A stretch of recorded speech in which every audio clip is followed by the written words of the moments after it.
Welcome to the Nerd Cave News. I am one of your hosts, Zach Dykes, joined along with, he's sitting high on Mount Olympus. He's waited eons for his powers to be useful, but now the gods bow in honor to Dericus, god of collecting gaming news. I like that, especially sitting on his throne, waiting to use his powers. Because my favorite game series of all time is God of Yep. War, so very appropriate. It's a, Definitely, don't want to say it's the top spot, but it's definitely top yeah, two. Peeping Tom is still your favorite, I know. Still your favorite. No, it is not. Why? No. Yep. Guys, At least it's not next. Oh, Nick. next on Nick's Noxious P Bottom. Just yeah. Anyway, All right, Dericus. This episode is brought to you by Audible and Patreon. You can listen to your favorite podcasts, your audiobooks, all those great things over at audible.com. You can get a free 30-day trial by going over to audibletrial.com/nerdcave. Derek, I just listened to a book, and dude, it is great. It's called The Alchemist, and man, okay. this book is fantastic. It's like 4 hours long, and it was just a whirlwind. It was just a whirlwind of just awesomeness. If you're looking for a book, guys, that just makes you go on this magical journey to like really find who you are, you need to check out The Alchemist. It's 100% amazing. So you can do it for free as well. 30 days. Yeah. Go to audibletrial.com/nerdcave, get that trial, and become something amazing. Achieve your personal Whole life. month. You said it only took you 4 hours, so you have a whole month. You have 4 hours. That means you have 29 days, and however many hours left in the 30th day, to read more books or listen to more books. Podcasts as well. Take back your entertainment time, guys. Do it when Yeah. you want to do it. But Derek, that's not our only sponsor. Where can they go to become something more? So if you want to jump on the awesome ship with all the rest of us, you can go to patreon.com/nerdcave, just like our wonderful crew members already have. And they are Brandon Hicks, Richard Newell, Daniel Sanford, Rushing Waters Yoga, the conductor, Marilyn James, and Brittany, the Granny Bee Harrison. Bow, bow, bow, bow. This is the Nerd Cave News, where each and every week we run you through all the video game news that you need to know. You can watch us live over at twitch.tv/Nerd Network on Thursdays, most of the time at 9 p.m., but sometimes we surprise you early like a ninja jumping out of the closet and be like, hey, boy, what you doing? You're like, oh, God. And you poop your pants. That's what we did tonight. I know you pooped your pants. I see you. Not me. I could smell it through the smell-o-vision, Dan. I could smell it all the way over here. Guys, if you can't watch us over on Twitch, you can go over to youtube.com/nerdcave network and check the upload. And we might even put it over on our Facebook. You can check it out there. If you need bite-sized nuggets, well, you probably should just go to YouTube and watch the video anyway, because Zach's been busy and hasn't put any TikToks up in a very long time. Very long time. Are we shocked?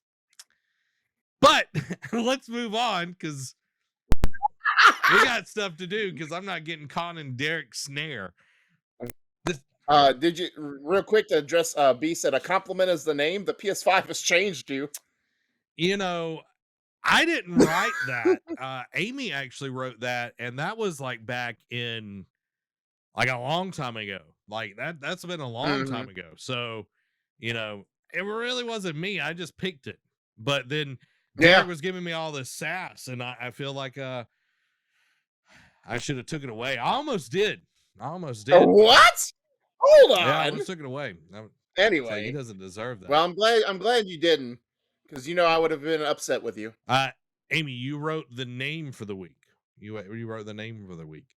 And Dan, I said you pooped your pants. Guys, December is upon us. Old Saint Already halfway through. Nick is breathing on the nape of your neck and says, "Boy, you better be good. You better be good. You better be Or I'm gonna good." slice you like a titan. Because if you're not good, then you have no place to be in part of the game club.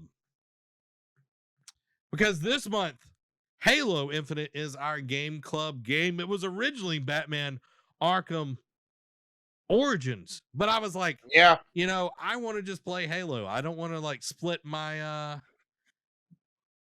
AKA, he didn't want to take time away from Halo to play Batman, is what he Yes. really is, right? Yes. Which I just realized yesterday. I was replaying Miles Morales on the PlayStation 5, which we'll get to here in just a second. And it is also set in Christmas. It's like, what is up with these superhero games being set in Christmas? Yeah. Yeah. I don't know. Life imitates art, I guess. So, guys, we're playing through Halo Infinite for our game club this month. We're going to be doing it big. I will let you know more information. We're going to have a whole episode just talking about Halo Infinite when we finish it up. Will it be this month? Will we extend it to January? Who knows? Who really knows? God. Yeah. He knows, but we don't yet because we don't know how. I don't know. I feel like Zach, you would want to extend it to January anyway. So, man, I'm digging Halo. So, guys, make sure to submit your game club suggestions by using the command !game club or use the link that is in the description. We also want your clips. Dan's had a lot of great clips. I should have pulled one for tonight, but we'll have it for next week, guys. So hold your breath until then and see how long you can go. Probably not long, unless you're a swimmer. We'll see how long you can go, and then if you're still here, then you win a prize of free air. Gee, I thought you were gonna say a bag of Kanye's hair, like someone tried to sell for 10 grand. You get free air. Guys, I hope you're enjoying the jokes tonight. Because I wrote them fresh off the top of my head for all of you. Like you do your E3 predictions. Hey, but when you're a winner. Listen. Speaking of winners and speaking of losers, guys, I am a proud owner of a PlayStation 5 thanks to this gentle giant right here, Derekis.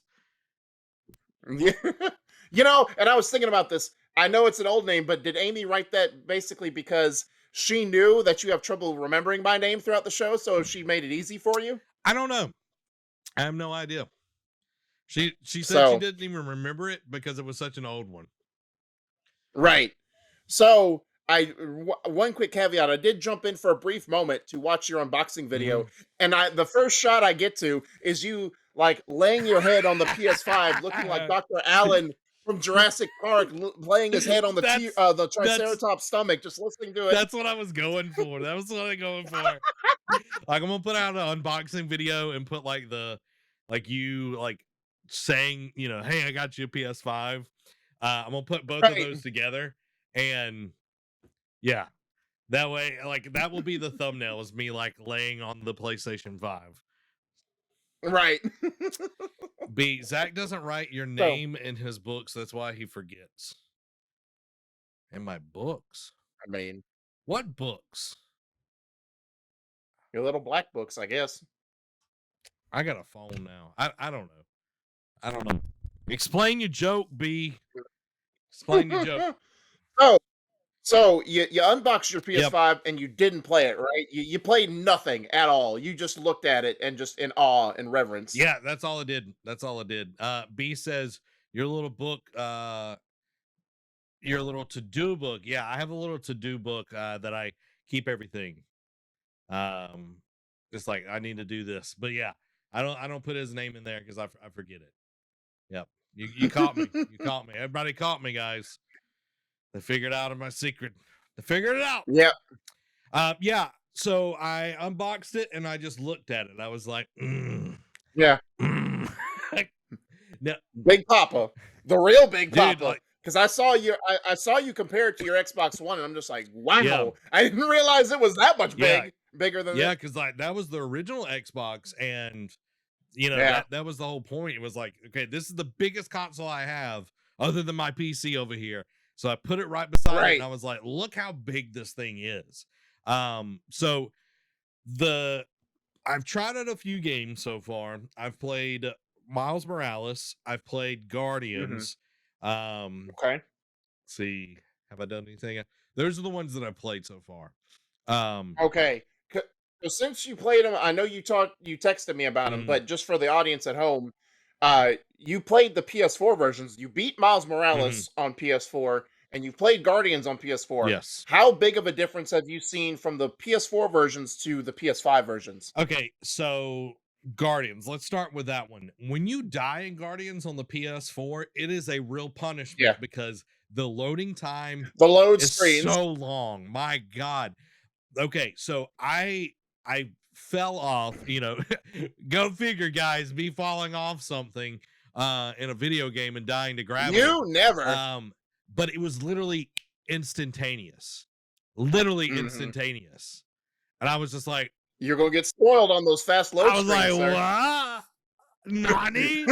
Um, I don't have time to look at my phone. What is yeah, this? exactly. Like, cause it would be a good like 15, 20 seconds. To B's Yeah. question, you had to restart. So with Guardians, they had a much better, like I transferred over the data, which this was really cool. I don't know if you've done this, Derek. I know someone's borrowing your PlayStation 4 right now, but I Yeah. turned on my PlayStation 5, I turned on my PlayStation 4, and I literally hit like transfer data, and then I got to pick what things I wanted, and I didn't even have Yeah. to hook any cords up. It was seamless. It, right. Absolutely It was seamless. nice, wasn't it? Yeah, it was really nice. The thing, to B's point, I had to restart and everything. Some games haven't worked out really well. Guardians, it was just like migrate save data. I hit that and then boom, Yeah. I was right where I want, right where I'd been playing on stream. I played a little bit, at the beginning just to test it out and all that kind of stuff. Miles Morales, though, has a convoluted thing where you have to go on the PlayStation 4 and then upload it and all of this. But here's the kicker, Derek, and you already know this. I was going to play some Kana Bridge of Spirits because I Yeah. wanted to play it. Cannot upgrade. Like I would have to play all of it on PlayStation 4 Oh, or restart the game. And I'm just like, I'm having a tough what is this? I'm having a tough time on deciding. I'm like, well, maybe I'll come back later. Maybe when it's like I don't even remember the game. Right. Exactly. So I'll say maybe they should walk back their best indie game. Yeah, yeah. Can't even transfer save Yeah, files. which kind of stinks, you know what I mean? It's like you've Yeah. got a PlayStation 5 and a PlayStation 4 version, you just buy it and you've got the upgrade. Like it should be able to do that, right away. Hmm. I know a lot of people are trying to figure that out. And like Yeah. even looking at Guardians, like it was a much better experience than trying to do it with Miles Morales, Yeah. transferring it up and everything. I think, as we go on, the developers are figuring out a better way of doing it. 100%. So yeah. Amy says, by the way, the Foo Fighters dropped some new music, including a video where they're synchronized swimmers. Ooh. Now, Derek, are you a Foo Fighters fan? Not really. Well, I got a confession to make. You're not either. I'm no fool. Oh, you a No, fool. I was referencing a song they had, Derek. You're Oh, dismissed. You're dismissed. okay. I'll see myself out.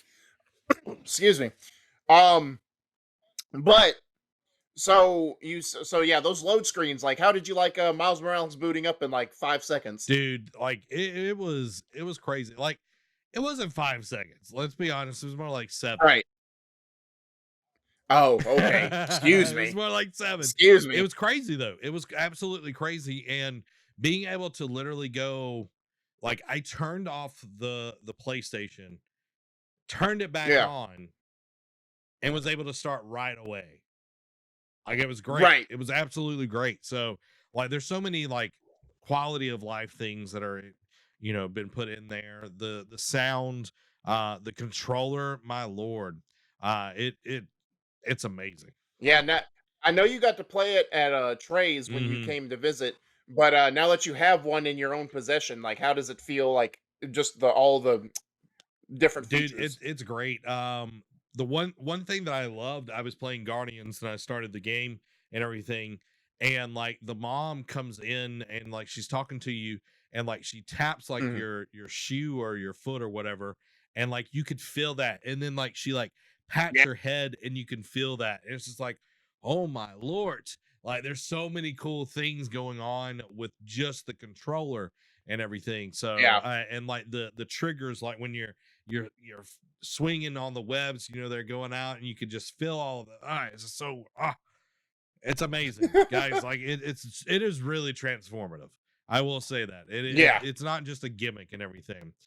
B says, did you play Ghost? I have not played Ghost yet on the PS5. Derek did get me Ghost for Yep. the PlayStation 5 and everything, but I haven't had a chance yet because I wanted to upload my save data and then Right. uh go on collecting. I probably will replay all the game again, on the Right. PlayStation 5. On the to enjoy it on its full PlayStation 5 Yeah, quality. yeah. Take 2022 and play Ghost again. Just play like like a couple of missions per month to draw it out to be a year-long game. Exactly. Just like every year I just play. That's the only game that I fully commit to. Right. You'll be bouncing between that and Halo. And this was crazy, dude. Like playing Miles Morales, I was popping trophies again. I don't know if that's Yeah. like normal, like, like having like PlayStation 4 and PlayStation 5 trophies. Yeah, yeah, no, it's like having like if you play a game on the Vita and on the PS4, like Okay. they have Yeah. different Yeah. trophy lists. Mm, So yeah, okay. like so you get a PS4 trophy list and a PS5 trophy list. Huh. Okay. Mhm. Okay. Um Okay. so my next two Okay. questions. The first one is what did you think of the one-time start screen? Like I'd seen it before in a video and everything. Oh, okay. It was cool. I tried to like film it, and it was like, oh, put in all your information and do all these things and all of that. I was like, I can't show all of that. But it Nope. was cool. Nope. Uh, you know, Um yeah. go No, ahead. go ahead. Go ahead. No, I was just going to go to my next question. You finish your thought. No, I'm good. Um, so my next question is, um, so you've had time to play it a little bit. I know you haven't gotten into all the bells and Mhm. whistles and tried all the different games, but first impression, like first blush, what is your biggest takeaway from playing on the PS4 to the PS5, or just the PS5 in general? Like a feature, a thing, the controller. Like, what is your biggest takeaway so far from playing the Okay, PS5? here's one thing. These are just a few quality of life things that really stuck out to me. I like that I can track trophies now, and it pops up, and Yep. I can just put it there, and it's like, okay, I'm tracking this trophy. That little thing. It took me a little bit to get used to like how you turn off the thing. Like I'm pressing the Right. PlayStation button. I'm like, what the crap's going on? Why isn't this working? Um, some of the I like trying to get used to the UI because I've played my PlayStation 4 so much. A lot. So like right now, because like I'm so used to the PlayStation 4's UI, I Mhm. kind of like it better than the PS5's. But You'll get big used to it, yeah, yeah, trust me. exactly. It's like I've only had like 3 days with it. The Right. other thing would be that the speed in which everything loads, like I don't get distracted because there'd be times playing on the PlayStation 4 like waiting for stuff to load. I'd start looking at my phone because hey, we have the attention span of a gnat these days. Right. And it'd be like, oh, the game's now ready for me to play. Okay, well, I guess I'll start playing now. Like it, but like there's Mhm. hardly any time for me to do that now, which is great. um and just Keeps you yeah, immersed. get me immersed in everything. And one thing, I since you don't have a disk drive PlayStation 5, Derek, Yeah. that thing is loud. Like when it starts copying, well, Really? yeah, when it starts copying a disc for the first time, it sounds like a flipping jet engine. You know how like the Oh PlayStation 4 Lord. would like Oh yeah. it's louder. It is louder. Wow. Yeah. I didn't think that was Yeah, it possible. was louder. And what was crazy, like I literally was copying Spider-Man and I was able to download Guardians faster than it was to copy the game off the disc. Wow. That's Yeah, crazy. yeah. So there are a lot of great features. I can't wait to get more and more into it. Like having where your controller literally has a mic built into it and you can, chat and everything. I haven't been in a chat that I've, I needed to use it or anything. Right. But it is available and everything. So there's a lot of stuff that I'm excited to get more and more into. Just the loading and the amazing graphics, dude. The texture of Yeah. clothing, guys. We y'all gonna be seeing some crazy stuff on stream. Let me tell you, Saturday y'all gonna see some crazy stuff on stream. Um, I was gonna say, and you want to play Halo tonight after getting your new PS5 and gushing about it? dude, like I'm gonna be 100% honest. It Yeah. took me all day yesterday not to play Halo because I was like, I'm trying to play the campaign on Right. stream, trying to play it on stream and Right. everything. So uh Okay. B says the chat graphic is cool. Well, I'm glad you like it. I'm hoping that it will like, people have, cool comments or something like that to add to the overall, you know, part of the stream and Yeah. everything. So I think it's gonna be dope. I think it's gonna be dope. So Derek, are you ready? Are Hmm. you ready to get into I'm this thing? ready. Because we've yammered on for about 22 minutes so far. Right. And about 20 of those were about the PS5. True, true, But it's okay. true. You got a shiny new toy in your Oh arsenal. yeah. Oh yeah. Well, let's get into it, Derek. Microsoft, which is Lionhead, was still a viable studio and admits misstep in how it handled its closure. So this was an interesting one that came out earlier this week. Microsoft closed Lionhead Studios, the team behind the publisher's famed Fable series, on April 29th, 2016.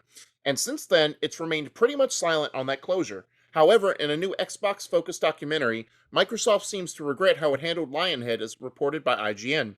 Power On, the story of Xbox, was announced back in November, and now the six-part documentary is available for viewing. Running over 4 hours long, this documentary series covers the entire history of Xbox, including its closure of Lionhead 5 years ago. Xbox General Manager of Global Games Publishing, Shannon Loftus, revealed how the company considered this closure and how it was handled. Quote, "One of the biggest missteps that we learned from this in the past was Lionhead," says in the sixth episode and final episode of the documentary series. Quote, "We had already published Fable 1 and it was a hit. People wanted more, and so we bought Lionhead. Those were good years, but after Fable 2, Connect came along and the Fable Connect marriage just never really took. And then Fable the Journey was a passion project for a lot of people. Excuse me. But I think it deviated pretty significantly from the pillars of what made Fable 1 and 2 so popular. Later, excuse me. Later in the documentary, Loftus said she wishes Lionhead was still a viable studio too. Head of game creator experiences and ecosystem at Xbox, Sarah Bond, said Lionhead's closure in 2016 was a moment of reflection for Microsoft. Bond said years later the team looked back at that moment to ask what it had learned and how it could avoid repeating those same mistakes. Head of Xbox Phil Spencer expanded on this and said it taught Microsoft that when it acquires a studio, it's Microsoft and Xbox's job to quote accelerate how they do what they do, not them accelerate what to do or what you do. While Lionhead is no more, Xbox is officially bringing Fable back, something it announced in 2020. This time, it's Playground Games, helming the Xbox-owned studio behind Forza Horizon series, is developing it. Check out, okay, and then blah blah blah. So Zach, Mhm. you, I wouldn't say it's your, well, I wouldn't go as far to say it's one of your favorite series of all Yeah. time, but it's this Fable series is very beloved by Yep. you. You talked about it a lot in college.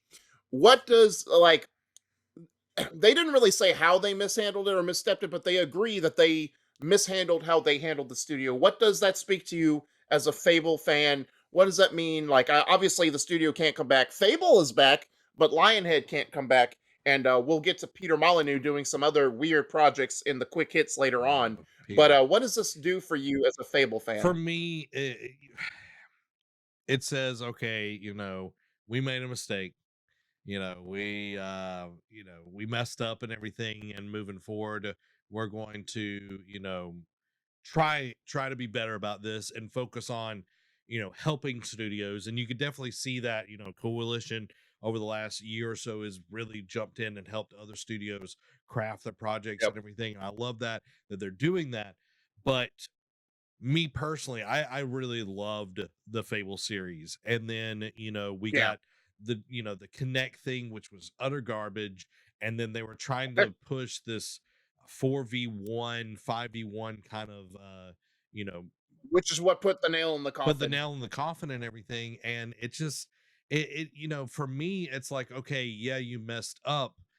Hopefully, you're not going to just put out the series to just grab some money. And I think, Right. Microsoft has gotten better about that and everything. But it kind of opens up a wound and throws some Yeah. salt in it and everything. But it doesn't make me feel any better about it. But it is what it is. Right. And at least the one takeaway is what Phil Spencer said is like, let them do what they do, not what you want them to do, Yep. essentially. Yep. And I think like that's what Phil has been doing, like slowly and surely. Like, yeah, he took over in 2014, and yeah, his first thing was Scalebound had to be canceled, but he knew that was mishandled. Like even Platinum came out and said, yeah, that was our bad for the way we handled it. And Phil's just like, I hated to do it, but I had to axe it. Like I hear Yeah. he wants to do stuff that betters Xbox, but he also wants to help studios, not hinder them. So it's great to it's a learning curve. You use this and take it with you and move Yep. forward. Still put out And Beast, Still put out Crackdown 3. But yeah, go into B's comments here. It's Adam's favorite yeah, game series. He was devastated with Lionhead's closing. Yeah, like I remember when the news came out, and I was like, "You've got to be kidding me!" I think I yeah, texted you and everything. I might have even texted Robbie. mhm, I was like, "It was huge because Lionhead was such an integral part to Xbox finding its footing." And a lot of right. people, It was one of the big four in the 360 era. It yeah, was them, Forza, Halo, and yeah, Gears. and even going back to the original Xbox, Fable was a different breed of game. A lot of people don't like Yeah, Peter Molyneux, but he did, come up with something that stands the test of time. And B yeah, goes on a little bit more, says it's weird hearing them blame an issue with the Kinect as one reason to pull the plug, considering where the Kinect is now. Yeah, the Kinect is totally dead. you, yeah, you know, like you think like Xbox One, they really pushed the Kinect and everything, but like the original Kinect sold like gangbusters. 100%. I remember going to Toys R Us and picking up mine. And mine was mostly to be able to play Star Wars, which was a trash game as well. But Right. like it sold well to begin with, but there just wasn't any support to it. And it was mostly like gimmicky games that we got on the platform and everything. And then, when it came to the Xbox One, we we really didn't get that many like cool titles to use for the Kinect. And it was just like, okay, I'm gonna turn on my Xbox, I'm gonna turn it off, I'm on search for a TV show, and that was really Yeah. about as much as they really did with the Kinect. So it's kind of interesting, like B said, why they did it and all of that stuff. But I feel like Lionhead was really good at being at the forefront, but a lot of Yeah. times they were so far ahead that they, kind of shot themselves in the foot. 100%. So So I'm curious. I'm ready to see more Fable. Ready to see more Fable. some point in the future, maybe next year. Maybe, maybe. But let's move on to some Assassin's Creed Valhalla news. Ubisoft announces Assassin's Creed crossover stories available for free starting now, and also Assassin's Creed Valhalla Dawn of Ragnarok is the next big expansion coming March 10th. So they teased this over the weekend that some big announcement would be coming, and this is like year 2 of their content. So this very much feel like the dawn of Ragnarok. We'll get into that in a Mhm. moment. Feels very much like the Division War for New York, like when them going back to New Yep. York for Division Yep. 2. And then like, because it started out as just like a original thing, and then just expanded it, gave it its own season pass type deal. But starting with the crossover stories, Assassin's Creed may have had small beginnings, but it's now grown into an ever expanding universe, which is why the idea of crossover stories between games makes perfect sense.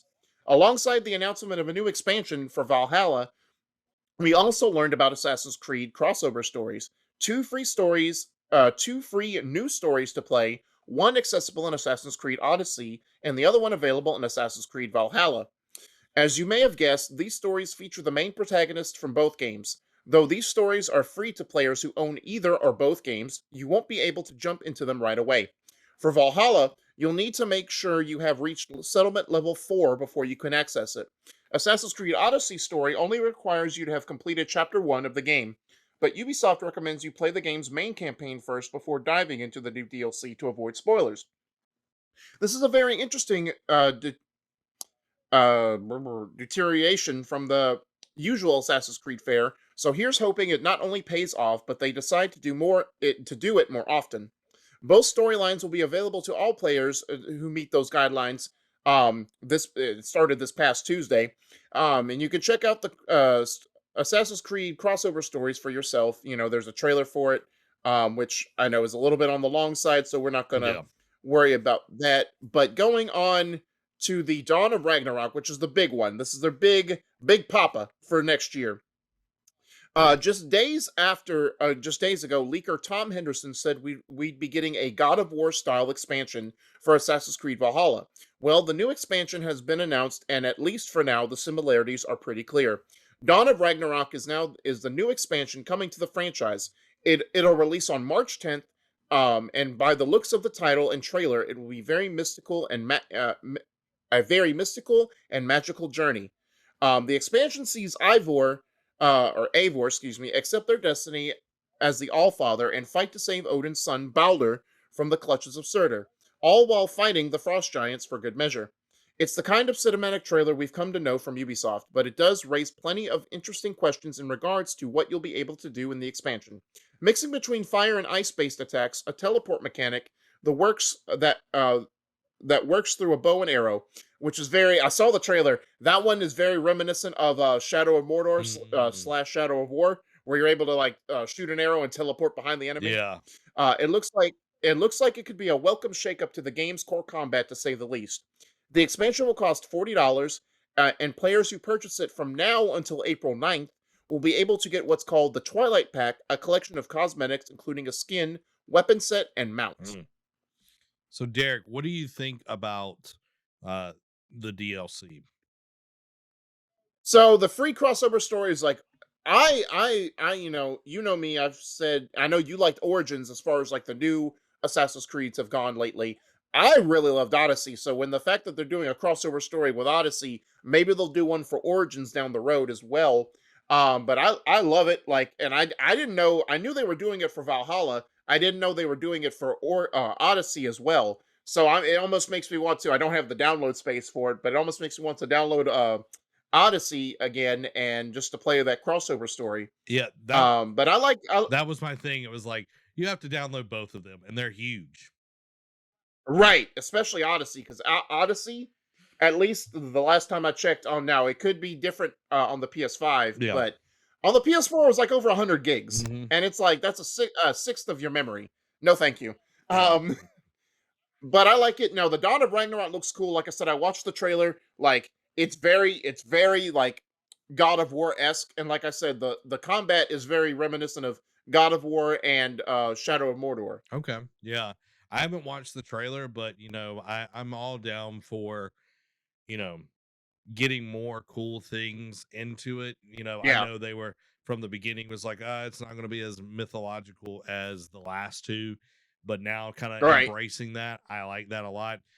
B brings up a really good point here.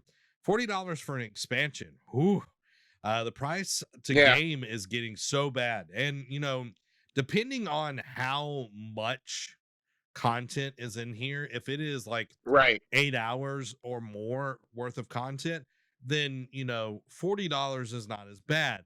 But when you really get down to it, it's like if they're creating skins, like I know I watched the thing with Apex, and it Yeah. cost thousands upon thousands. I'm talking like close to like 40 grand to make a skin for Apex and everything. To Wow. get the design, get it all ready, work it into the game, make sure it doesn't break the game or whatever. So it's like Yeah. not only are you paying the writers, you're paying, costume, like you're paying all of these people to make Yeah. this expansion, but it's like the expansion has to be worth the money that you're putting into it, for the consumer side of things. And I know Odyssey did a really good job of making, kind of a bang for their buck with all their DLC. Yeah. Oh yeah, 100%. Because and they did it episodically. Like Mhm. it was like two big DLC expansions, but each one was 3 episodes long. So and yeah, they were spread out a little too much, but you got your money's worth for Yeah, sure. yeah, definitely. So can't wait to see more of it. And I'm glad that they are doing some free stuff as well to go along with Yeah. Odyssey, which has been out for a really long time, and Valhalla, which I'm really looking forward to getting to play Valhalla, since now I have access. PS5. Well, I have access to a ton of games now. Oh yeah, that's true too. Yeah, you thought the gifts would stop with just the PS5. No, sir. Nope. It's the gift that keeps on giving. And now, guys, we're going to talk about the story that matters the most to me this week. Oh, we can skip this one. I'm just kidding. Ubisoft announces a Splinter Cell remake is in development. And I'll let you read the article before I say Uh, anything. and I was going to say, this is not conjecture. This is not rumor. This is not. Oh, it's possible that it could be in development. No, Ubisoft. This is from the mouth of the horse's mouth right here. Ubisoft Toronto has begun development on a Splinter Cell remake. It's finally happening. Stealth fans everywhere are hopefully about to get the comeuppance they deserve with a new Splinter Cell game. The news was announced with a trailer that looked back on the original title and what it meant for Ubisoft and for the industry at the time. It features interviews with developers who worked on the game at that time, and some of them are working on it now. It's an 8-minute trailer. We're not going to watch it, Yeah. obviously. It's an interesting look back at part of gaming history, and for everyone into that kind of thing, it's well worth a watch. However, what's more topical is the interview posted on Ubisoft's website with three of the developers currently working on the remake. Creative director Chris Audi, producer Matt West, and technical producer Peter Handrenas will all talk about what the series is for them and address how they'll be approaching this remake. All right, strap in. From Matt West. To me, a remake takes what you do in a remaster and goes a little bit further with it. The original Splinter Cell has a lot that was amazing and revolutionary at the time it came out, 19 years ago. The gaming public now has an even more refined palette. So I think it kind of has to be a remake as opposed to a remaster. Although we're still in the very earliest stages of development, what we're trying to do is make sure the spirit of the early games remains intact in all of the ways that gave earlier Splinter Cell its identity. So, as we're building it from the ground up, we're going to update it visually, as well as some of the design elements to match player comfort and expectations, and we are going to keep it linear like the original games, not make it open world. How do we make sure that new fans are able to pick up the controller and dive right in and fall in love with the game and the world right from the get go? From Peter Handrenas. From a tech perspective, if I had to boil it down to a couple of words in terms of the difference, what we're doing is exploration and innovation here.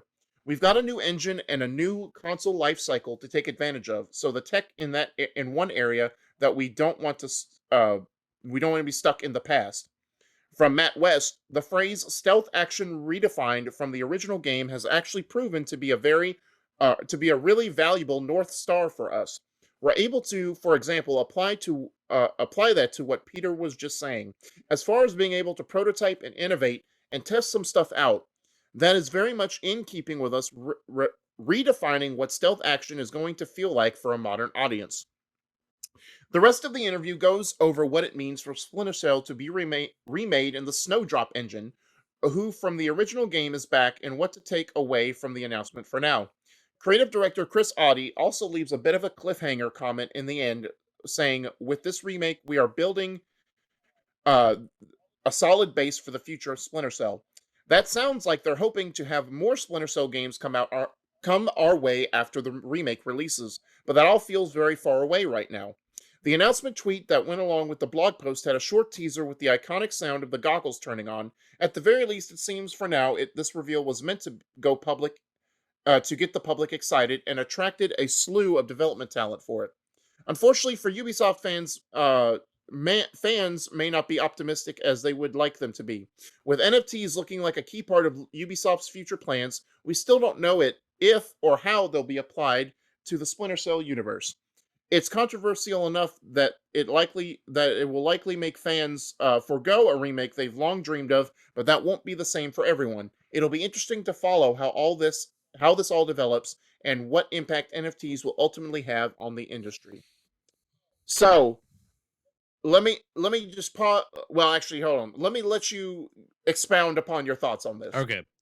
One, I am glad that finally they have listened. That Yves Gimo. Gimo finally listened to this country boy. Let me tell you. All right. I'm glad. I'm glad. Dan says, I'm excited for this. Love the Splinter Cell games. I 100% love the Splinter Cell games too. I remember getting the first one. I've been in love with them for a very, very, very, very long time. Blacklist was definitely the worst out of all of them. It was just kind of rushed together. But anyway, Man, top 5 game of all time. What you mean? Okay. I think Double Agent's probably one of the best. Yeah. But regardless, I'm glad that it's happening. I'm really tired. I know NFTs are very new and all of that. I'm already really tired Yeah. of hearing NFTs and about cryptocurrency. Um, Well, strap in because the quick hits talk about it a little bit yeah. more. That being said, I'm glad that it is a remake and not a remaster. Them going back to the first, I think, will bring in a lot of new people and bring in a lot of old fans that have been waiting on a bated breaths, for a new Splinter Cell. Every time we talk about, Sam Fisher's going to be in, Ghost this and all, I'm like, give him his own game. Come on. Right. So Right. finally getting that, I'm very, very excited. And it retelling the first story, you can't really go wrong with that. Right. So So I have a couple. yeah, go ahead. I was gonna say I have a couple of questions for you. So the first one is, when you saw this, how did you feel about it being a remake of an already known property versus just a new entry in the title? I kind of felt like it was a soft pitch into it. Yeah. It's kind of like Crash when they did the trilogy reboot, Okay. remake and everything. That it was just kind of seeing what the market is going to be like. Because if this does well, then we will get more Splinter Cell games. If it doesn't, then hey, we got one remake and that's it. Because I think Yeah. Blacklist did really, really bad. That's why they have not did another Splinter Cell in a while. Um, so it to me it was like, okay, it makes sense. Do I want a new story? Yeah, but I also think that Yeah. the story got a little convoluted as it went on. So I think it needs a refreshing. So my next question would be, because we heard like why for the last several years we've heard Yves Guillemot, when asked about where Splinter Cell, he's like, we're making sure it's what fans want. It's a precious franchise to us. Do you think he said that because they're trying to make a new title and they settled for a remake, or do you think the remake is to tide fans over while they figure out what the next new entry is going to Dude, be? I think they have been so spread thin on so many fronts over at Ubisoft, from Skull and Bones having issues to Beyond Good and Right. Evil. That Splinter Cell, it's like, yeah, we know we've got that franchise and that it will sell well, but we've got other fires that we've got to put out right now. Not to mention Fair all enough. the legal action that is going on over at Yeah. Ubisoft as well. So, You know, uh, Not as bad as Not as Activision, but it's not far off Yeah, either. exactly. So, I think uh it's kind of one of those games. It's like a Halo for them. It's like one of their Yeah, it's a main franchise that, when things are, getting a little stagnant, let's throw Splinter Cell out there. Let's you know what I mean? exactly. So, um And that leads to my last question. It's more of like it's not as a big one, but it's just like a statement. Um, just throw it out there. It felt like they threw this announcement out there. Like, what? How do you feel that they just kind of like put it in a quote unquote I can't talk, glorified. glorified blog post, as opposed to like, because this feels like they should have done this at Game Awards, which was just a week ago. Yeah, they should have, it could have been just literally pitch black and then twing, and then Mm, you could see the goggles. That would have Yeah, been enough for me. Perfect. E- which is what essentially what we got for the Wonder Woman yeah, reveal. So it's like you couldn't have thrown that in there. that would have been perfect for me. Or, do it at E3, like, come in Yeah, 2025. Like you didn't have to, or their Ubisoft yeah, forward. like it would have that would have been a much better than, like they showed their hand. They should have kept it closer to the chest and made people absolutely go crazy, because I would have loved to have been watching a Ubisoft Forward and have something to actually talk about other than wanting to Yeah, bash my brains out. With Just man, Dance 2022 or whatever the crap they're going to put out. or Riders Republic, like the They're, expansion. Steep's back, Oh y'all. my god. Oh god. If they ever announce Steep 2, we'll just take a break. Yeah, yeah. We'll take 2 months off, guys. Right.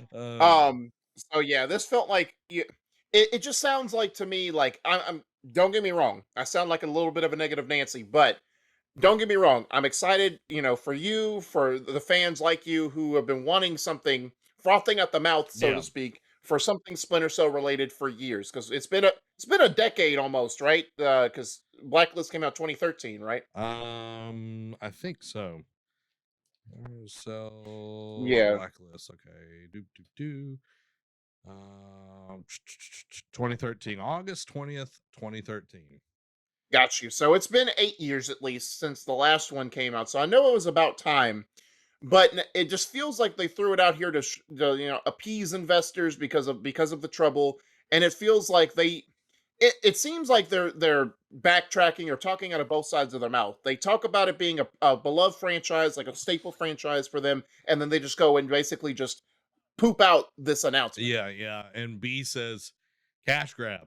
And what would have been even more of a cash grab is they put out that and be like, pre-order now.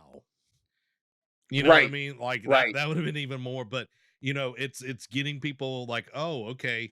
Well, Splinter Cell, we got a new one, it's to get more yeah, investors in there. It's to get, talent to come in, all that kind of stuff. So it feels like I haven't looked at their bad PR, but it feels like it might be to help with PR, to be 100% honest. yeah, That's just my thought as right. well. Oh yeah, That's being and, negative Nancy over here, but I'm glad that Splinter Cell's coming back. I yep. just hope it's good. That's all, I was just gonna say my next thought. This immediately popped in my head, and like it can't look much worse than the first blush look of um Prince of Persia remake. if it looks like that, I'm going to Paris and I'm going to kick some teeth in. Or wherever Yves Guillemot Yeah, lives. no, I'm going to Toronto. That's who's developing it. And then I'll Yeah, then I'll go over exactly. to Eves. Yeah. So hopefully it will be good. That's all I'm going to be hopeful here. I'm going to be hopeful here. I'm going to be Yeah, hopeful. So before we get into the PlayStation news, Brandon says, I bet that Zach will I have know. more hours played by next week on his PS5 than Derek. I mean, that's not entirely true, but you know what, Brandon? I'll still log more hours than you do. Oh wait, you don't have a PS5. Oh, dang. Sad day. Oh, Sad day. dang. What's it like to live in poverty with us with Whoa! the royalty? Whoa! Whoa! Derek! Derek! You let the power go to your head, man. I did, no longer can I just be the one that bragging. We are royalty over here, Zach. Well, I'm a benevolent ruler. You're gonna get like you're gonna get your head chopped off. Let them try. Moving on. Oh, oh. See, I'm gonna let y'all fight that out in the comments. Moving on, guys. PlayStation acquires Valkyrie Entertainment as their latest studio acquisition. So this came now. Now I'm going to be honest. I don't know what Valkyrie does. But They maybe take the dead as not as guardians. They take the dead mid guardians that have proved themselves with valor to Asgard. Mhm. Yeah, that's what they do. Accurate description. Good on you.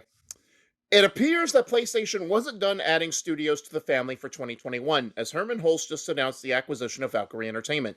Holst made the announcement through his Twitter account with a short message that read, "Today we announce Valkyrie Entertainment will be joining PlayStation Studios family. The studio will be making invaluable contributions to key PlayStation Studios franchises." You can see the tweet for yourself here. While to many this acquisition may seem out of left field, but as the case casually is, it was a very strategic move. Valkyrie Entertainment has been an independent developer who has produced their own game called Guns Up, but they mainly do support work for other studios. They've already had a strong pedigree with PlayStation, as they've helped run support for both recent God of War titles, that being the PS4 reboot and the upcoming God of War Ragnarok. Valkyrie Entertainment has also worked on the likes of Middle Earth: Shadow of War, Halo Infinite, and State of Decay 2. Suffice to say, they've been around and clearly know what they are doing, and Sony clearly likes what they bring to the table. So even before I got into the lower part of the article, with Herman's tweet, I already knew, like, these are going to be support studios. These are going to Yeah. be quality assurance. This is going to be quality assurance to help. And we've seen this, and that to me, that's a good sign for them, because earlier in the year we talked about Naughty Dog working on so many projects and being overbearing, or overworked, and like, are they going to have their hands full? Granted, yes, Sony has been putting in the money to beef up their already like big name studios, but at the end of the day, you can only do so much, especially if you have too many hands in the cookie jar. Yeah. So this is good, because then they can push off like finishing work or whatnot. And I didn't even know, like, seeing their pedigree for the short list, like working on both God of War games, working on Halo Infinite. Like, that's a good sign, because God of War was fantastic. Ragnarok looks just as good, and Halo Infinite, even after being delayed a year, and even though it's missing some key features that people want, it's still a great game. Oh yeah. So that means to tell me that they do very great quality assurance testing, and that makes me feel like the exclusive games that PlayStation puts out have already been top-notch polishing to begin with, so this will make it just even better. Yeah, and I've played Guns Up, and it's actually a pretty fun title. It's like a side scroller, 32-bit, game and everything. It was a ton of fun, played well, but going to like what their key role is, and we'll talk about indie developers and Sony here shortly. They're looking for people to help carry the burden. Just like they recently bought a whole development team just for porting to PC. So like they're looking for strategic partnerships to bring on to help, Yep. where okay, well, Naughty Dog is been developing something, or Sucker Punch, whoever it is, and they're at the point where they need a lot of testing, and they can still Yep. be creating new content or keep making stuff, while Valkyrie Entertainment is doing all the quality assurance testing that is needed for the game. Yep.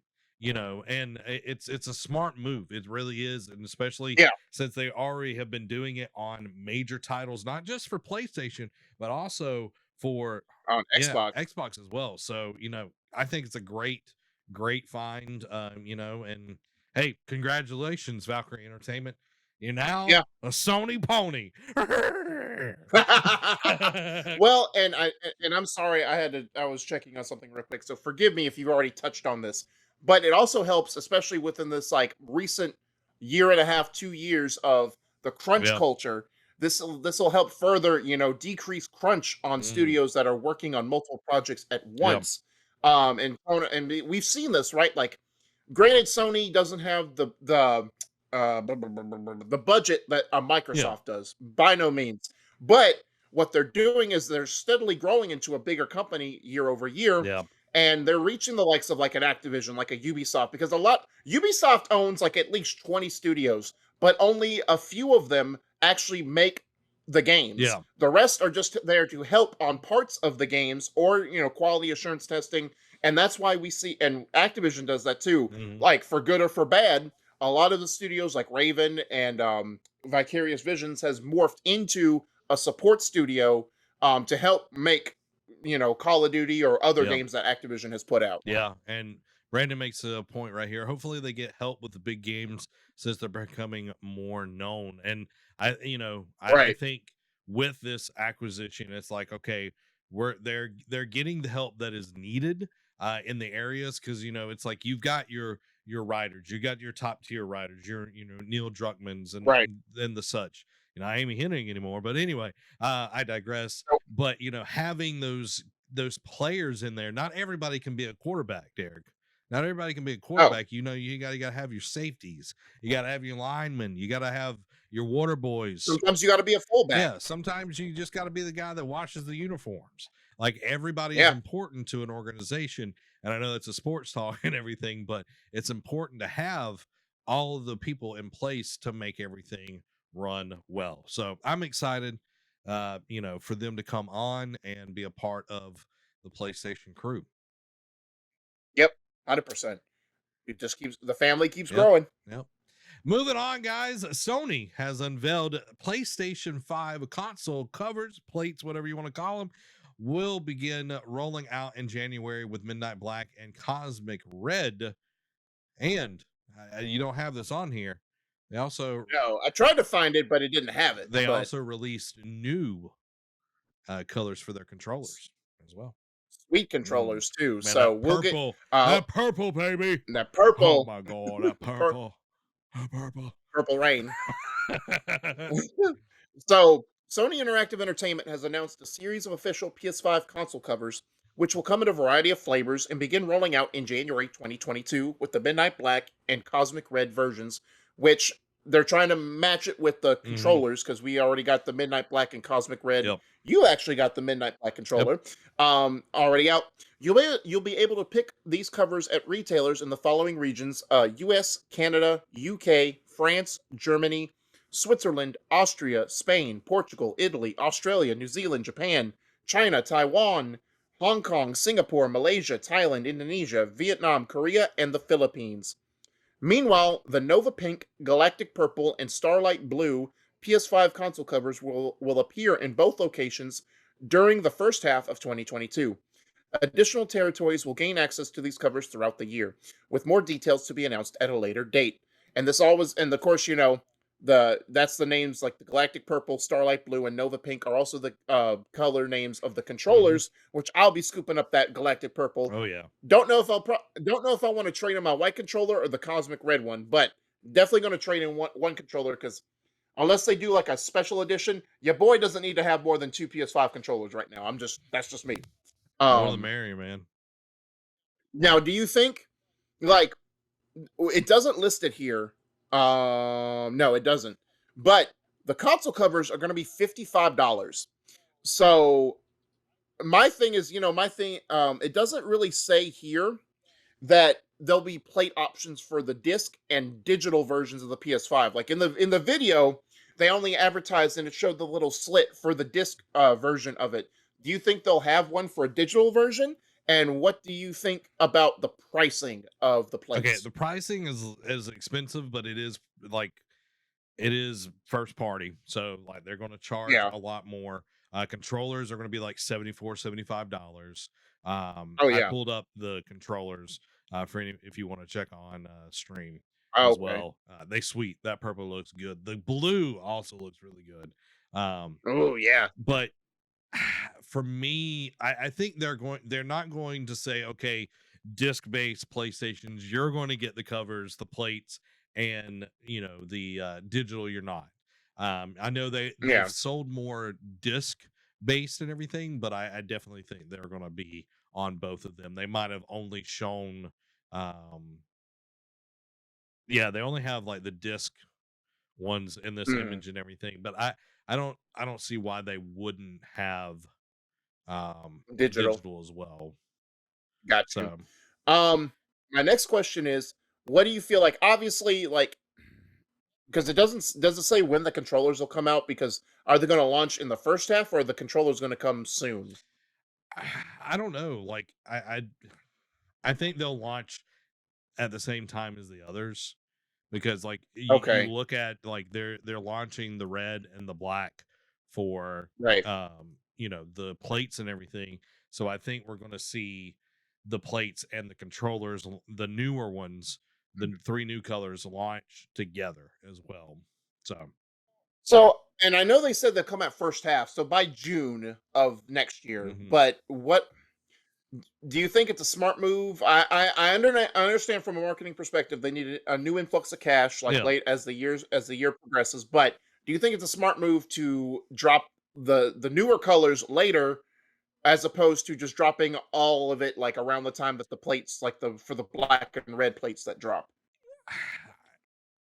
You could see it as either one. It's like, okay, well, I'll get the black ones for right now, and then when the purple Yeah, comes out, I'll get those. Some people are like that. Some got you. people are gonna be like, okay, I'm gonna just wait till they come out with that sweet blue one, the Mhm. whatever Yeah, starlight blue. I'll wait yeah, on that. Some people are gonna be just like, hey, I'm good with it just being white. Others will yeah. be like, hey, I'm gonna debrand and get a much cheaper version of this. Right, 100%. So this is for a specific type of people that want to change up their consoles. Some like Mhm, have like a dude having like one side purple, one side black.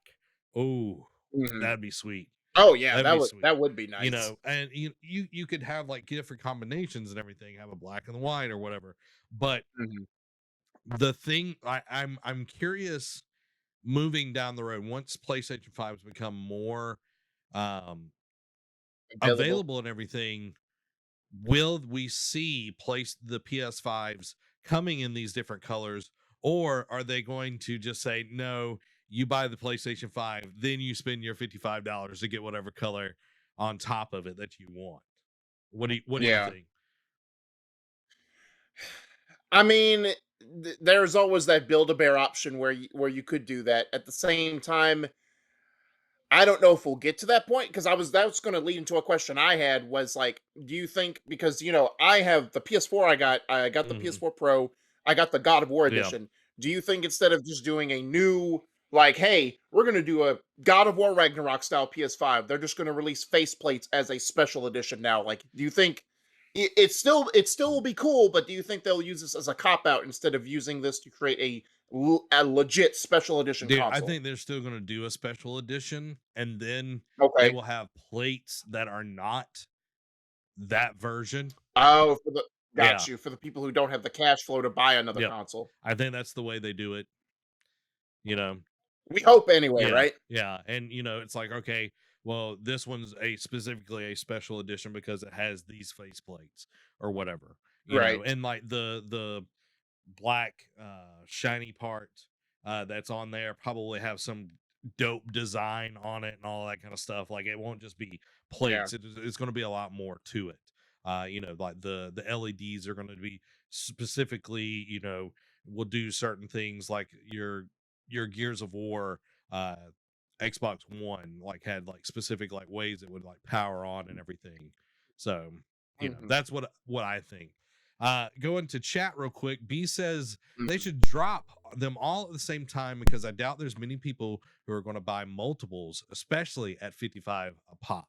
I agree. I agree. Like not Yeah. many people. There are going to be those few people that buy all of them, but at the same time, it's like you can only have 2 on there at a time. I know. You can only have 2 of them at the time. Brandon comes in with trade in that boring white controller, laugh out loud.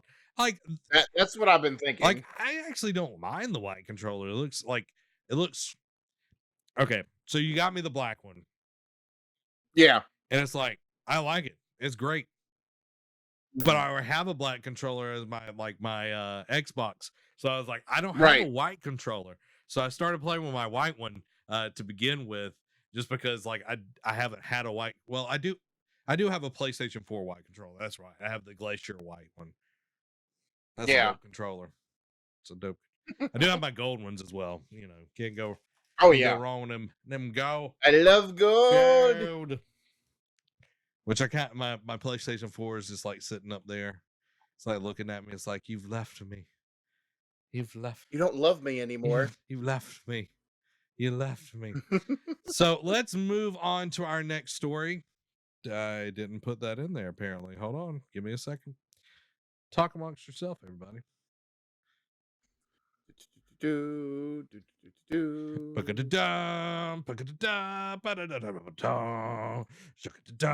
PlayStation Plus. PlayStation Now, I mean, was Yeah. reportedly going to be released on mobile phones. So obviously we didn't talk about this because it was supposed to it came out last week, but we covered Game Awards. But now there's a Game Pass competitor called Project Spartacus, with awesome name. Um that's supposed to be a Game Pass contender for PlayStation, but so they've kind of talked about ditching PlayStation Now, but They you remember should. this old thing, Apple v Epic, that happened, Mhm. and a lot of stuff got leaked about different companies' practices. And it's still coming out to this Yep. day.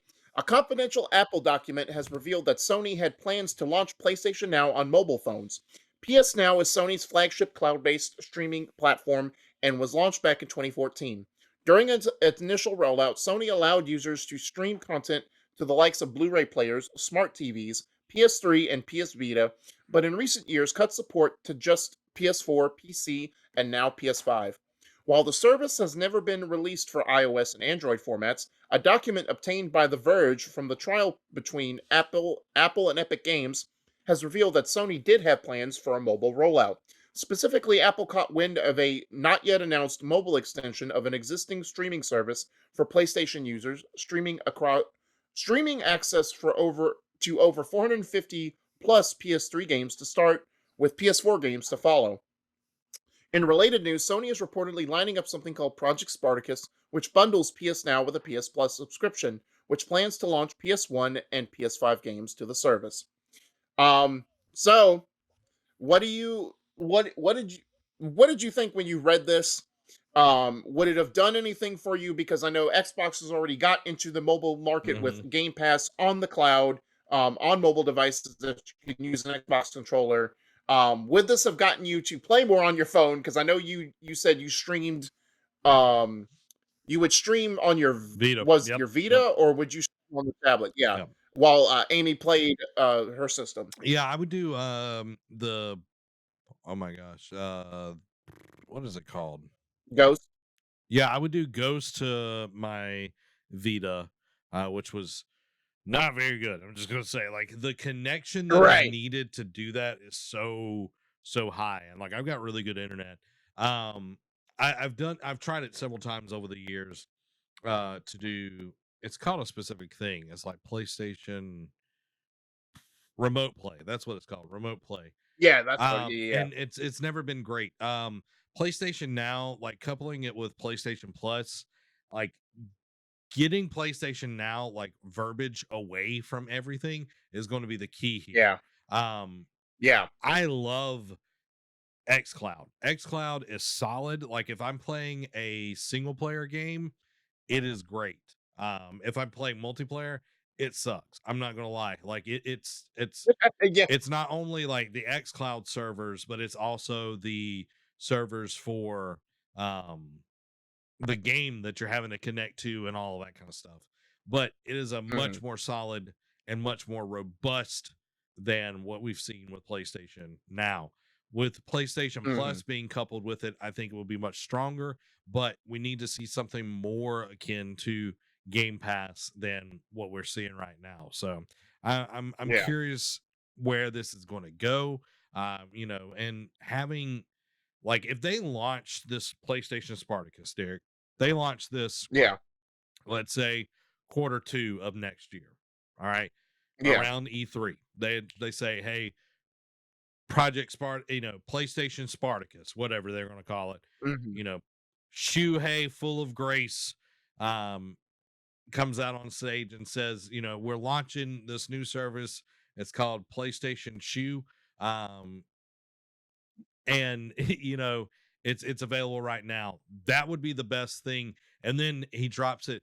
You will be able to play PlayStation 1, PlayStation 2, PlayStation 3, PlayStation 4, and PlayStation 5 games all on this service. And Right. after 6 months, new games will be added to the service. Like, they don't do Yeah. day and day, because PlayStation don't know how to do that. I'm gonna just be honest with y'all. Yeah. PlayStation ain't got to play that game. But they do six No. months out, then they add it, because they already sort of do that. They do like a year or so for PlayStation Yeah. Now. But 6 months to a year, then they add it to PlayStation Now, and then it doesn't go away. They don't do that stupid thing that they've been doing. Right, right. They keep it on there like Xbox Yep. does with Game Pass with their exclusives. Um, it's just interesting, right? Because earlier this year, what was one of the first things we talked about was, oh, we're not ready to talk about a Game Pass competitor. We're thinking of it, but we're not ready to discuss that at this time. Not even a calendar year later, and we're Yep. already like fast forward like 10 months, and we're already talking about an actual competitor in the works. So Yeah. it's just crazy to me. Like it seems like people knew beforehand and tried to get it to leak, but Sony's like, not yet. We're not ready to talk about it. Yeah. So I'm excited for it. I can't wait. What has PlayStation got up their sleeve? Because if they do it well, it'll be great. But PlayStation, unlike their games, when they launch services, they usually suck. Just, just saying. Yeah, just a little like bit. you So think about PlayStation 3's online service sucked. yeah, You think about PlayStation Home sucked. Um, yeah. When PlayStation Now first came out, it was yeah, trash and overpriced. PlayStation Plus, you didn't really get great games for a long time. Like, No, there are several things, like, if they let it, go for a while and develop, it gets great. But most of the time they axe it pretty fast. So hopefully right. this won't be something that will get axed too soon. Murdoch says this is Sparta. Right. So epic. The Project Spartacus. No, I'm Spartacus. You think you're No, Spartacus. I'm Spartacus. You're Doctore. Did you ever watch Whose Line Is It Anyway? No, never have. Okay, so there's this episode. You've never watched any of it. No. Okay, you're missing out. You're missing out. Well, let's move on, guys. Since Derek is a fuddy dud that's never watched Who Line It. Put it fives in the chat if Derek should watch Whose Line. Put some fives in the chat. But while we wait for those fives to roll in, PlayStation wants to fix their relationship with indie developers, because guess what? They've been pooping on them indie developers. Oh my gosh. Yeah. This was funny to come out because it's like, all right, you're now wait till after you poo-pooed on them earlier in the year to be it's like, you know what, we may have screwed up here.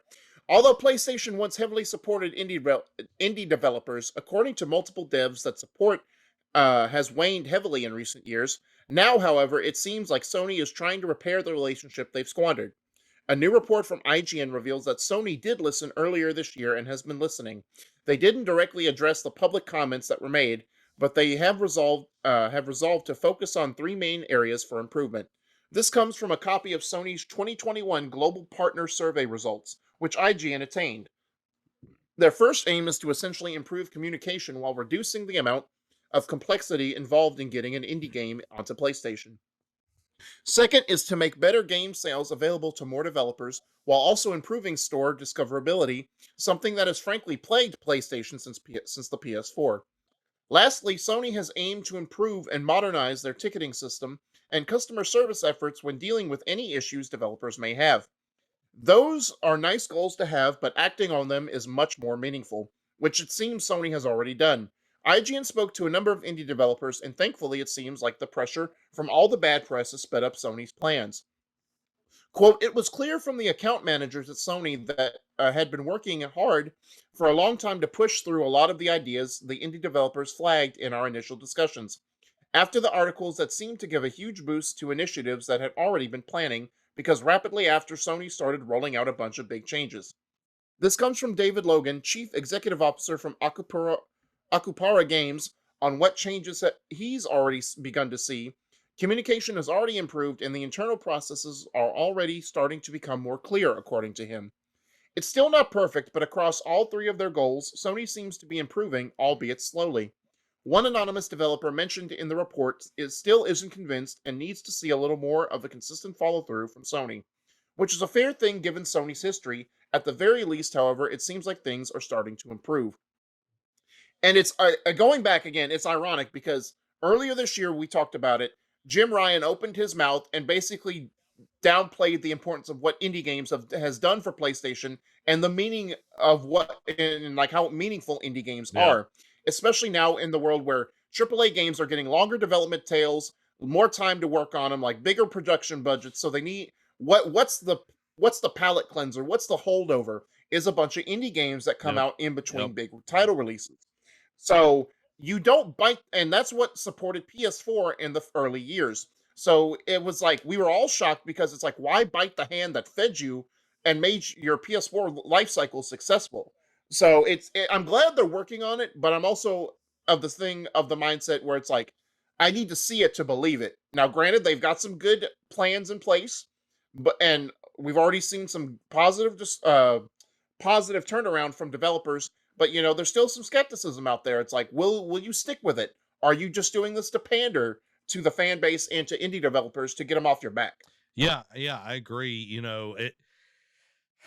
Jim Ryan. I'm he's new to the job. You know what I mean? He's new to Right. the job, and you don't have like the old guard there to help shepherd this. Like you look at the beginning of PlayStation 4.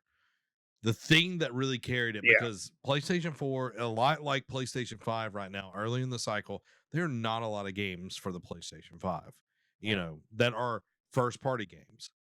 Like, Hmm. thankfully, Deathloop, we got a game there, that I'm really looking forward to jumping into. But Yep. indies carried Oh yeah. the PlayStation 4 for a very long time. And then you saw indies doing it, and then you saw third parties, and then eventually we started seeing first party games, and that's when the cycle started with great first party games for the PlayStation 4. Yeah. It wasn't out the gate. And I'm glad that they're trying to mend things. I'm glad that they're pushing um to communicate better. Like the PlayStation Store has been utter trash for a really long time. Unless you're Destiny, Madden, 2K, GTA, you do not show up, or a first party game, you do not show up in the PlayStation Store.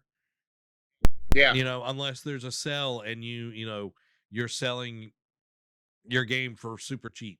Right. Because most indie games aren't that expensive to begin with. So if you're a $25 indie game and you sell your game for half off, that's 12.50. Yeah, exactly. So, you know, I'm glad that they're trying to. Hopefully they will mend that. But a lot of these developers have went to the Switch. A lot of these people Yeah. have really focused on the Switch being the place to develop and everything, because it was Steam for a really long time. And then Steam was Yep. so bogged down with just asset flips and everything. So they went to PlayStation, and PlayStation was the place. They were really great. Then Xbox came in and was just like, hey, Yeah. let's court y'all for a while. And Xbox did really well. And I think they still do really great with their indies. Oh They yeah. even have their whole indie group, and then Yeah. ID at Yeah. Xbox, and then Nintendo, they just had an indie showcase yesterday. Yeah. So So like PlayStation's got to get up on the stick to be able to keep up with these because it's going to push. It pushes the console. It 100% pushes the console. yeah, B says, kind of a shame it takes bad press to get a big company to be decent to smaller companies. Yeah, that's well, that's corporate America for yeah, you. yeah, yeah. Mm. Again, it um, used to not be this way. Used to not be this way. Nope, nope. And you know, you hit on a good point. PlayStation laid the groundwork for how to support indies and how it like just states the console life cycle. That's why Nintendo took a big investment. That's why Xbox took a big investment on it, and it's paid off. And you see them. And the sad part is they still support them. And PlayStation, like we talked about, kind of just like cut the head off despite the face, type of thing, or however the Cut the saying nose goes. despite the Uh, face.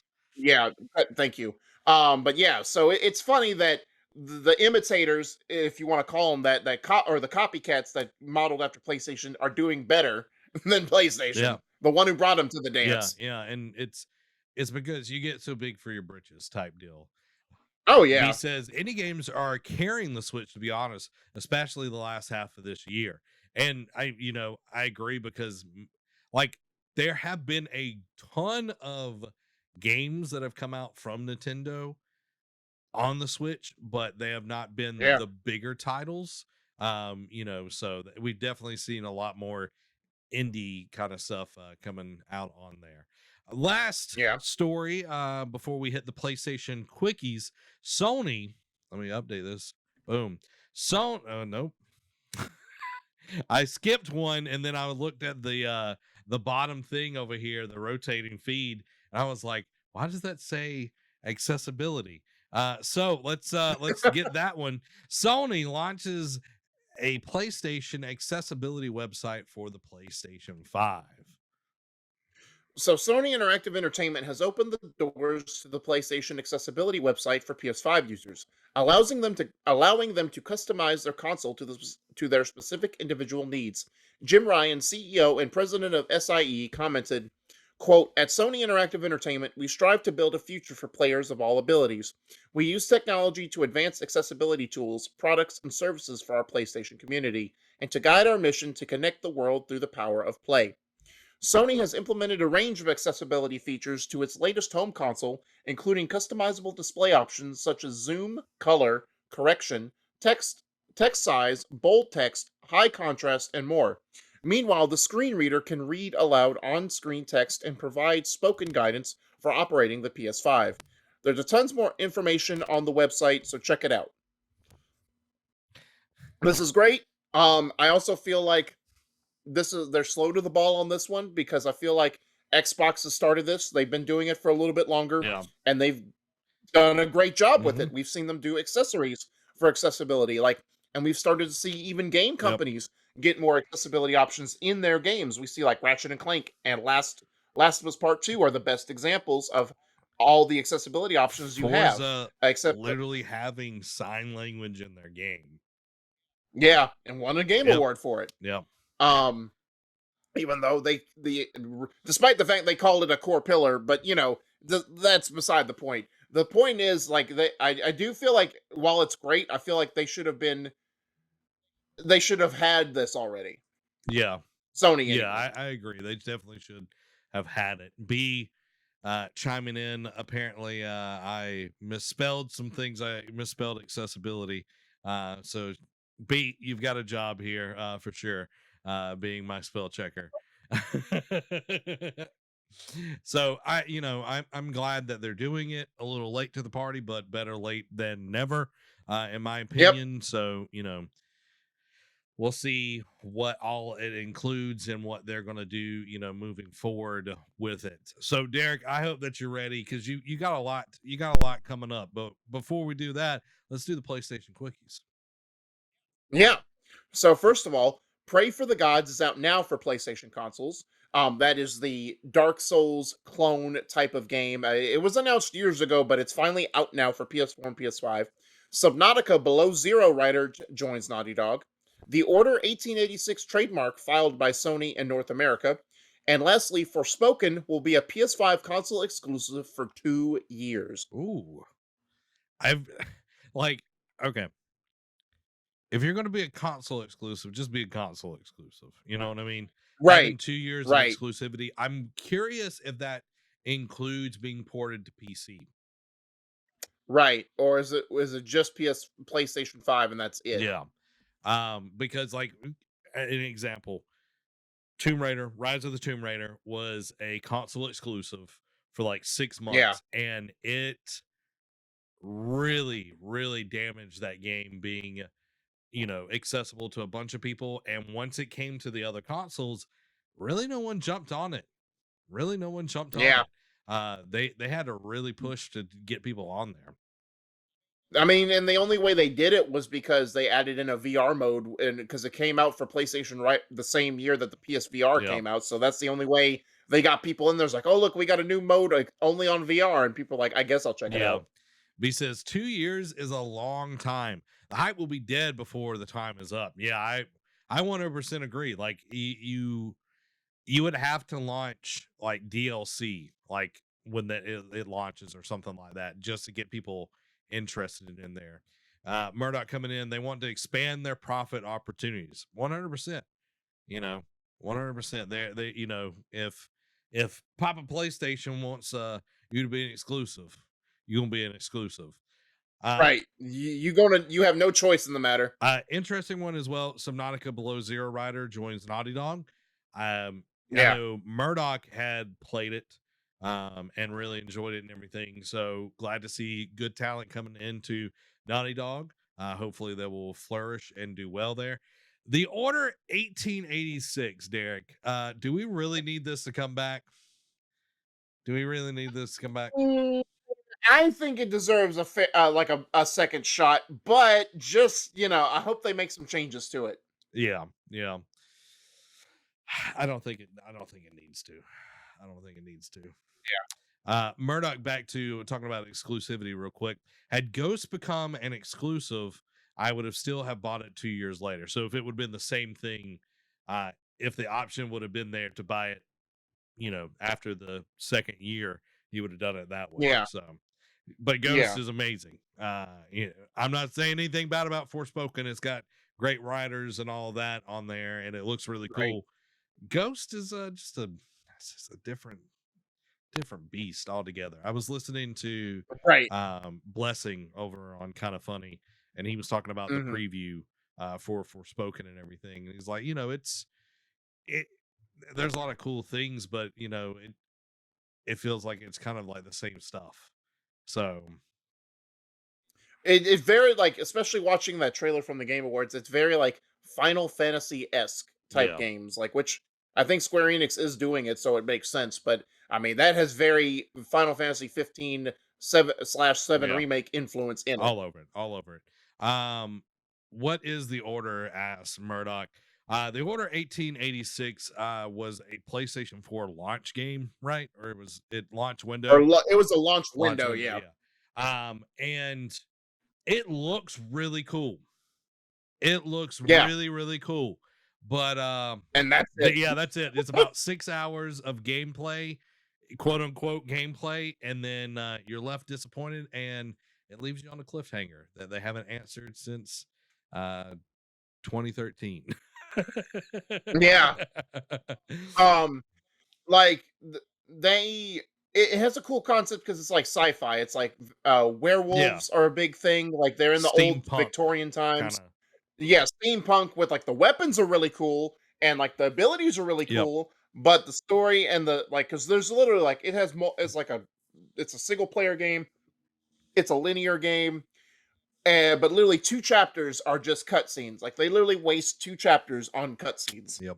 Phil, that is a Metal Gear thing, but you get a ton of gameplay in a Metal Gear game, But Right, also true. I feel that like on a deep personal level with Metal Gear. So that does it for PlayStation news, guys. We're gonna wrap it up with some quick hits with Derekus.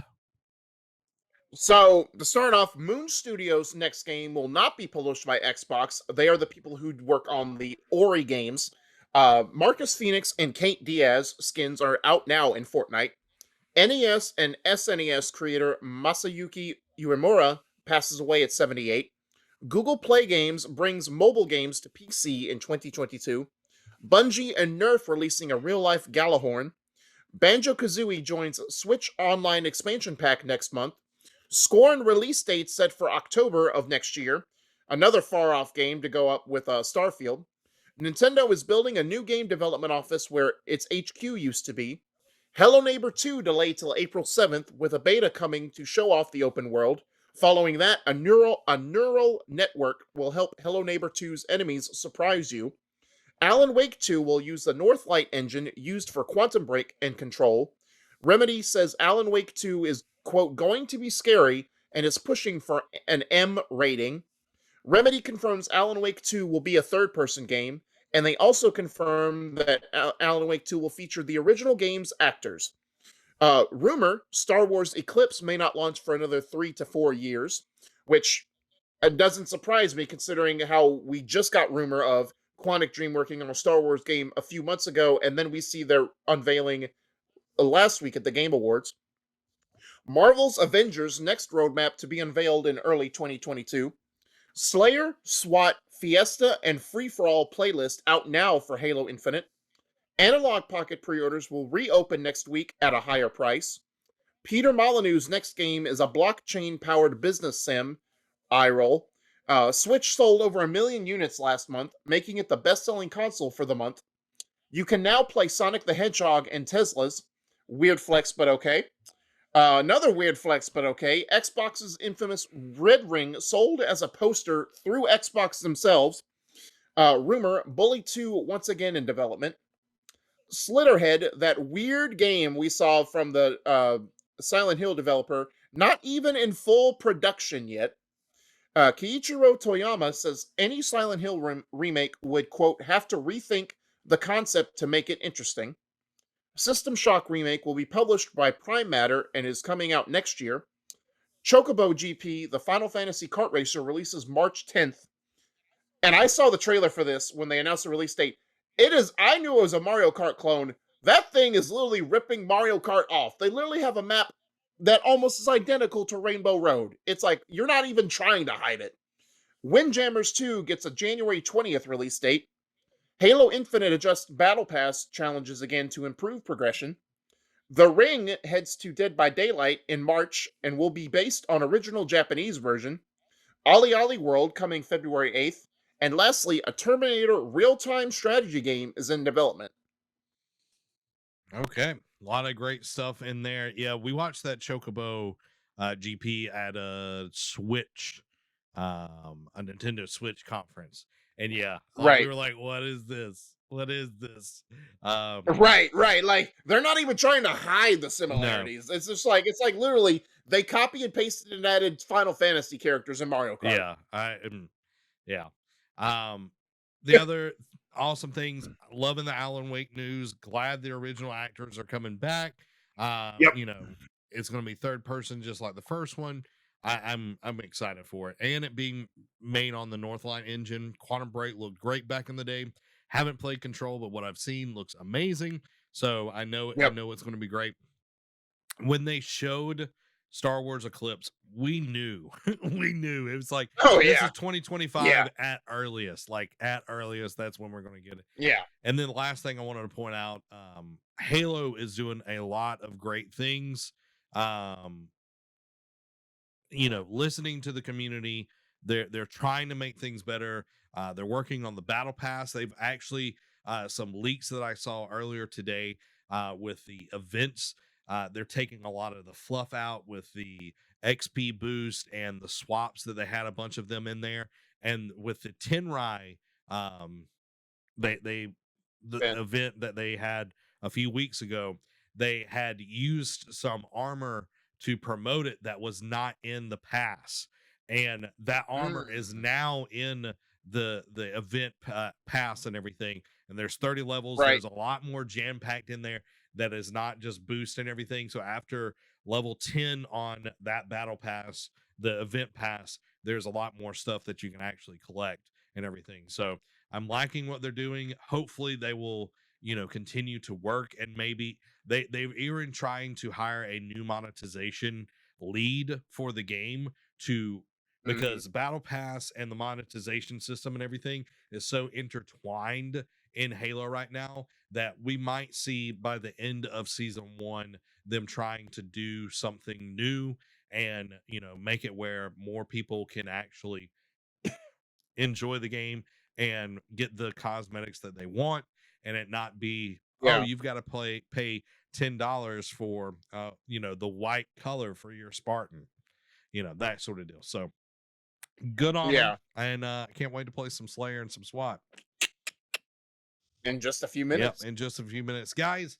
That is going to do it for us tonight. We hope that you have enjoyed Nerd Cave News. You can watch us live Mhm. each and every week over on twitch.tv/Nerd Cave Network. And you can check us out over on youtube.com/Nerd Cave Network. Make sure to hit that follow button so you don't miss out on anything. If you're over on YouTube, make sure to hit that subscribe. We'll be back on the next exciting episode. This has been Zach. And Derrick's. Y'all have a blessed week. Bye.